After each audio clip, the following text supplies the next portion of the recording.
What is up, beautiful people? It is your girl Kai, and welcome back to my channel.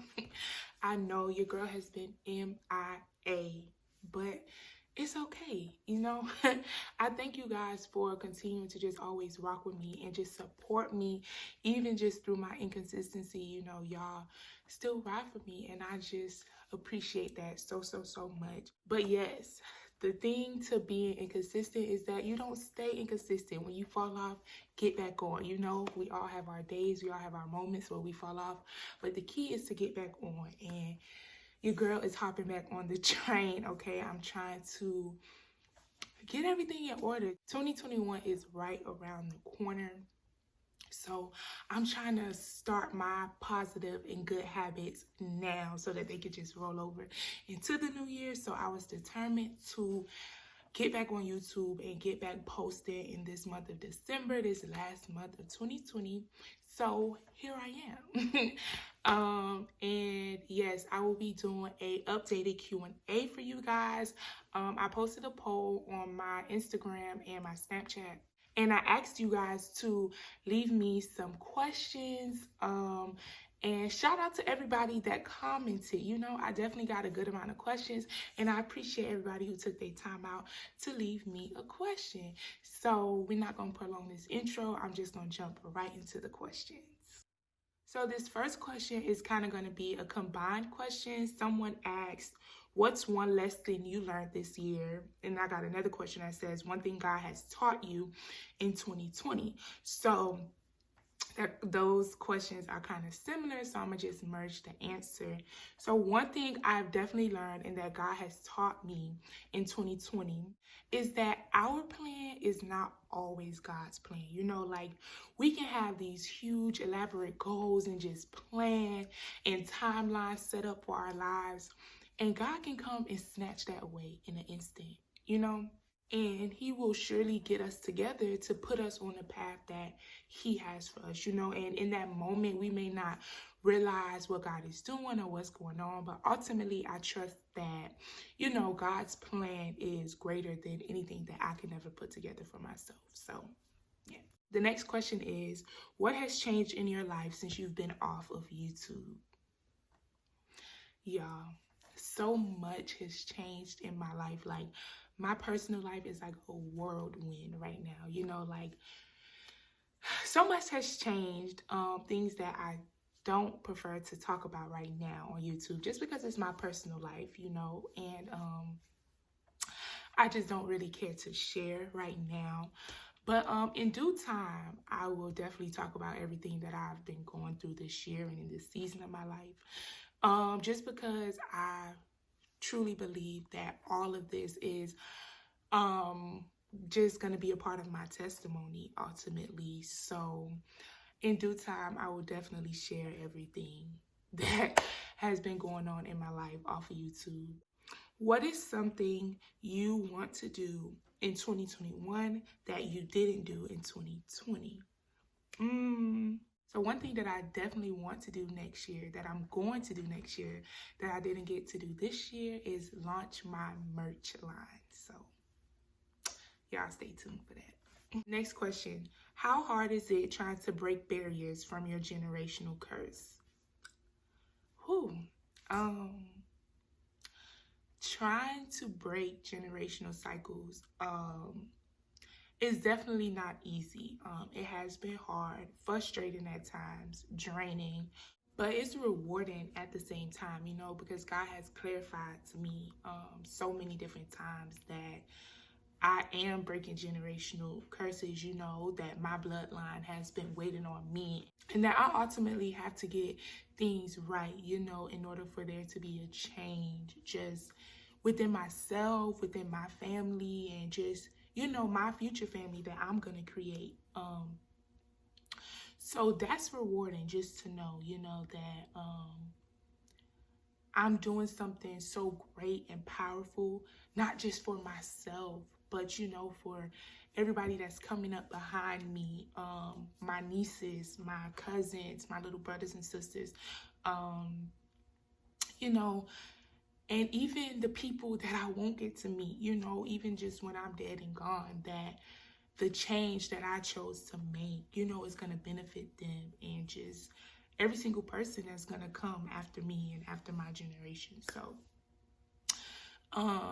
yeah, that's something that makes me happy and that just keeps me going. But it's definitely hard. It's emotionally draining at times, just because, you know, your family doesn't always understand or can relate, you know, to just what you're doing and why you're just choosing to change certain things, or why you're now acting a different kind of way, or, you know, things like that. They don't understand. And that can get hard at times. That can definitely get hard at times. Or even just when you're trying to just make certain moves and it feel like every time you make a step forward, you get knocked back 10 steps. And it's like, you know, God, all I'm trying to do is what you told me. I'm trying to be different. I'm trying to make a change. But I mean, hey, that comes along with it. It ain't going to be easy. You know, it's definitely going to take time. So you just got to keep fighting the good fight. Next question is, what do you feel like has been the biggest misconception of being a follower of Christ? So one of the biggest misconceptions that I think people have, and that I also have at times myself, is that a Christian is supposed to be perfect. You know, that they're supposed to just walk by the Bible every step of the way, every single line. You know, we're not supposed to have fun lives or do anything outside of church or God. Like, they expect us to just be these perfect human beings. And even I fall into that sometimes, you know, which is being hard on myself or being hard on other Christians around me. Just thinking, you know, you're supposed to live up to this certain standard, but it's like, no, God is not looking for us to be perfect. God could care less. God knew that we wouldn't be perfect. You know, all God wants is just ultimately our heart, and to know that our heart is fixed on him. You know, he knew we wouldn't be perfect. That's why he sent his son to die for us a long time ago. He paid that price, you know, so we didn't have to worry about it. So yeah, I think that's one of the biggest misconceptions, is that we're perfect, or that we're supposed to be perfect, and that we're not supposed to mess up or have shortcomings, and that's definitely not the case. Next question, what keeps you trusting in God?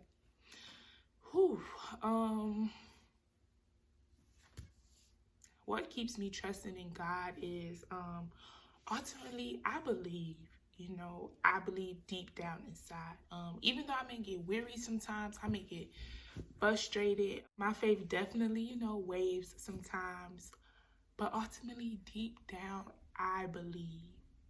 I believe everything that God said in the Bible, just about wanting us to have a life of abundance, and that if we walk with him, we will not lack. You know, I really believe God's word. So that's what keeps me trusting, you know, is that God is not a man that he shall lie. You know, God will never lie. God will live up to every promise and every expectation that he has set and made.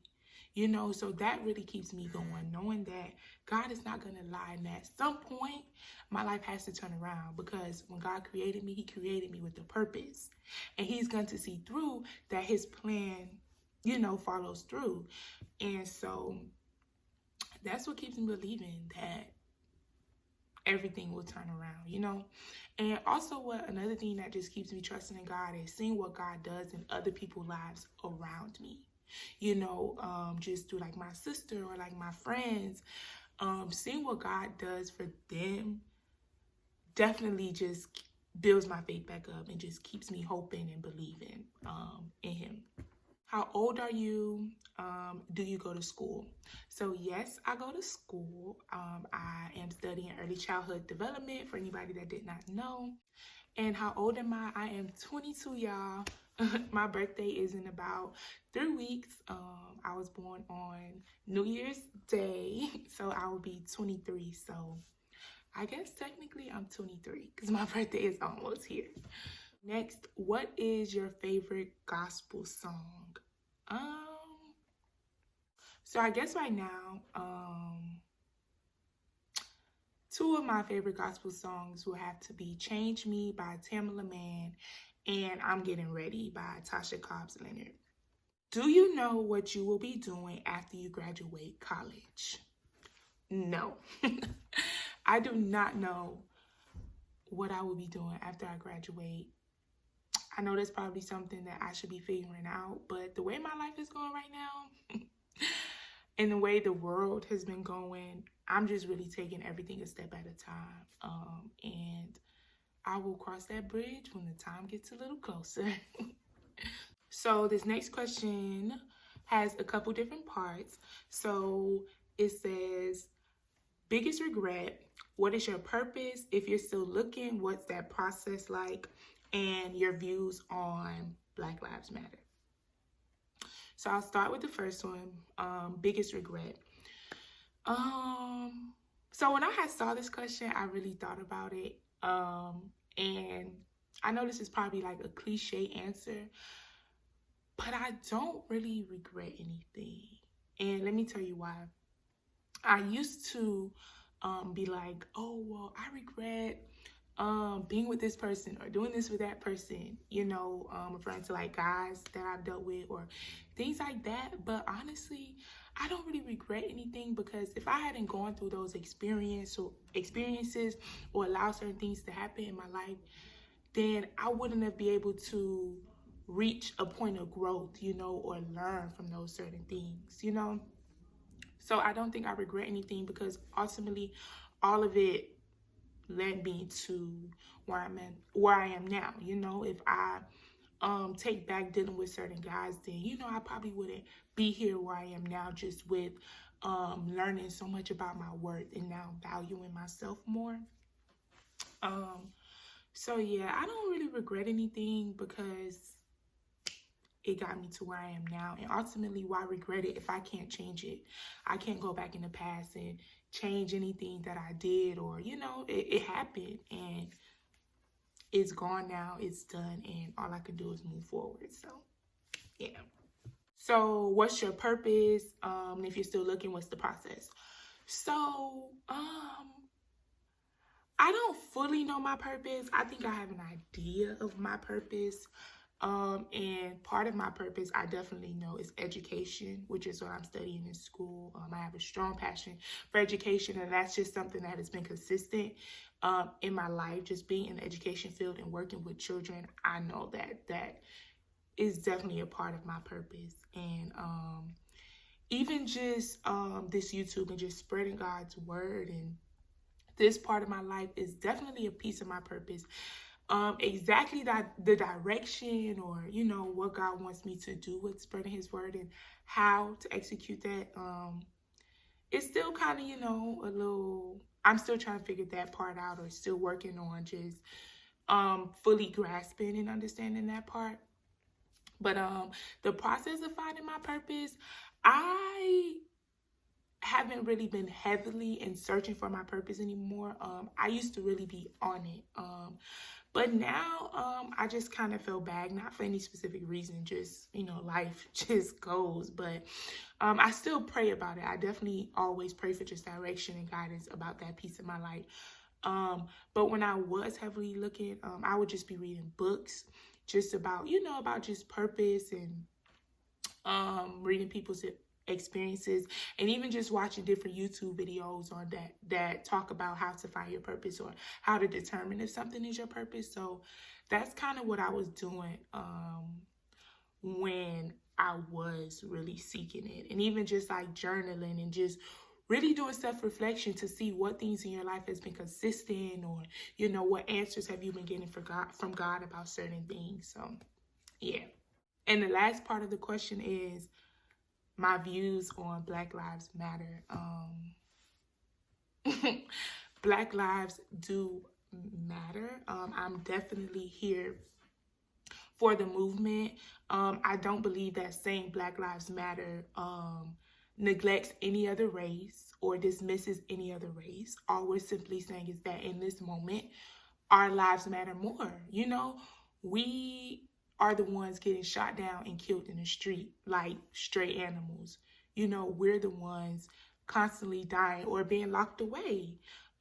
We don't see that happening to any other race right now. So that's why we're saying Black Lives Matter, and I'm going to stand behind the movement 100% all the time, because if we don't fight for us and fight for our people, then who's going to do it?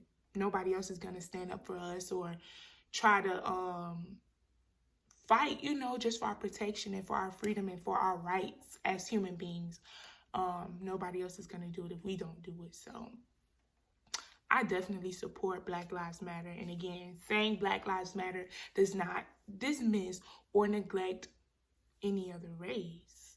You know, this is just our time to cry out for respect. This is our time to just cry out for our people and just for peace and our rights. Like, we are human beings, you know. And honestly, talking about Black Lives Matter, like, just with this whole year and everything that's been happening, like, it has been scary to just really think that we are dealing with this, you know, like we are dealing with this again, you know, in 2020, in the 21st century. We really have to prove why we're worthy of being alive. We have to prove why we're worthy of walking this earth and living our normal lives like any other person. And it's just like, why do we have to do that?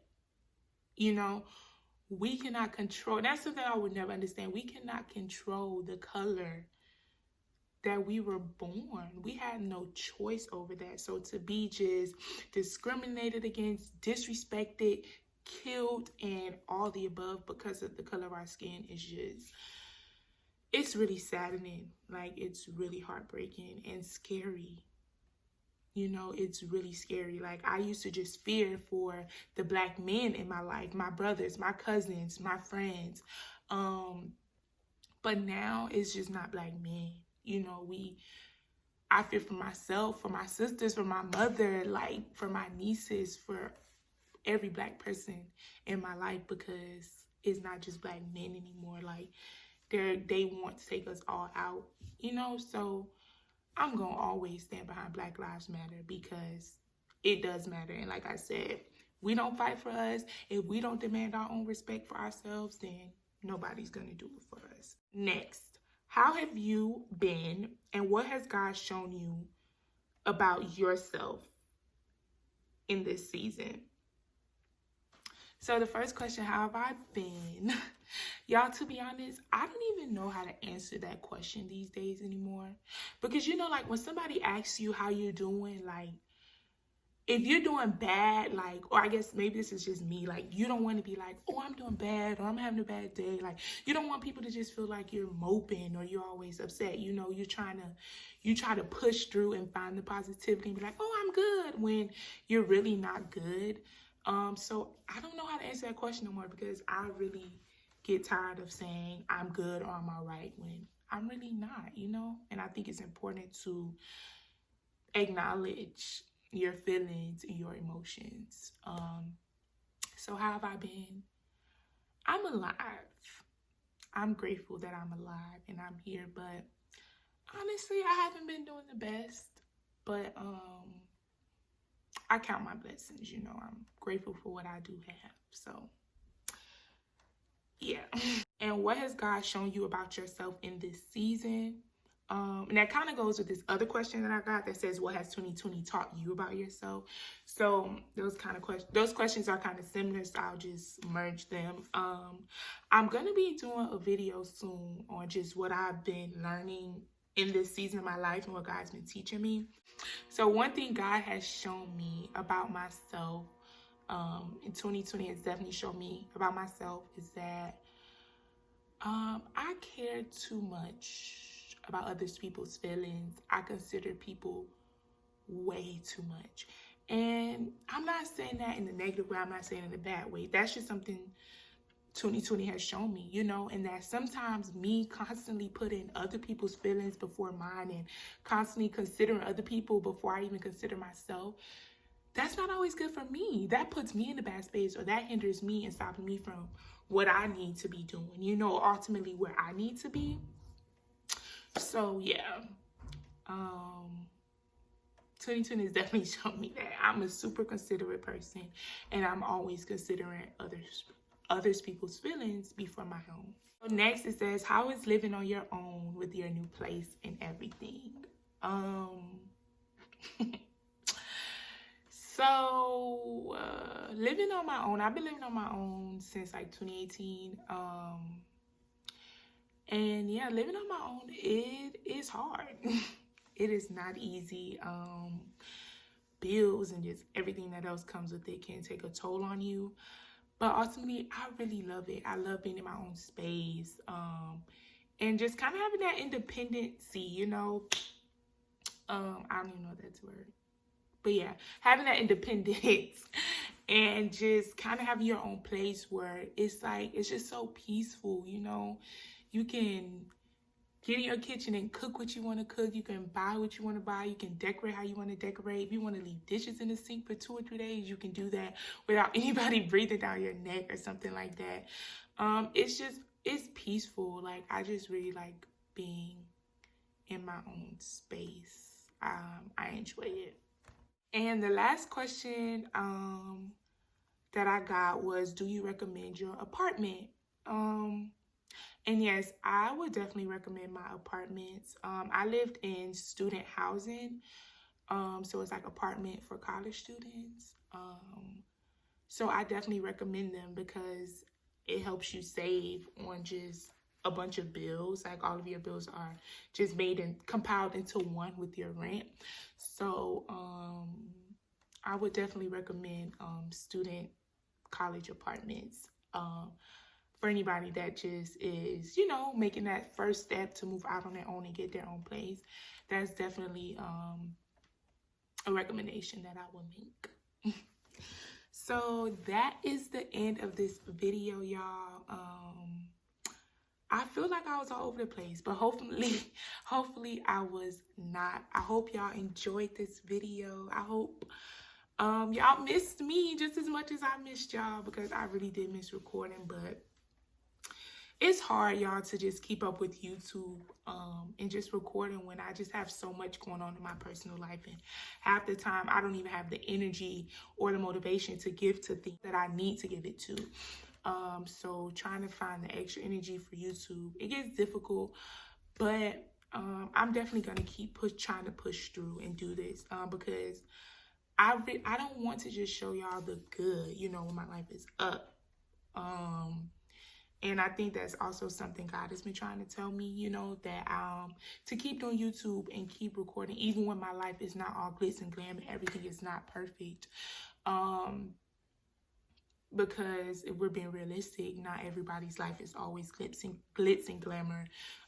Everybody goes through their rough patches. So that's something I'm working on, just being more on YouTube and just keep fighting through, even when I don't feel like it, because at the end of the day, this is a platform and this is a piece of why God put me here. I truly believe, you know. So yes, y'all, I will be back with more videos. I have a lot of content planned for you guys and just different topics that I want to just sit down and talk about and just give my experience on, you know, and even some topics and some things that I'm going through right now, I'll be more open about gradually. So yes, I hope you guys enjoyed this video. Make sure you like, comment, and subscribe, and turn on your post notification bell so you can get notified every single time I post a new video. And I will see y'all soon.